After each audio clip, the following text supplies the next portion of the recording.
Kamjana mgari ni do.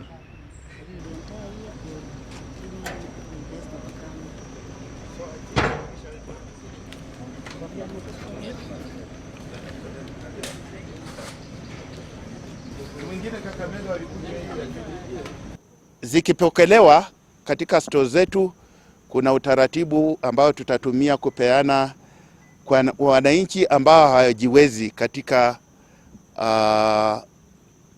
sehemu ya Nandi. Vifaa hivi ambavyo tumeletewa, hand sanitizers ambazo tumepewa, tunashukuru sana. Hii inaenda kutusaidia pakubwa kufikia sehemu ambazo hatungeweza kufikia tukiwa peke yetu kama serikali ya kaunti. Rivertex is producing in mass the masks, and I would encourage every citizen, if you can have one, the banking institutions, the supermarkets, encourage to have them at your doorstep so that your customers can buy one as they go in. Because if we start using masks at home or when you're traveling, it will help to also stop the spread.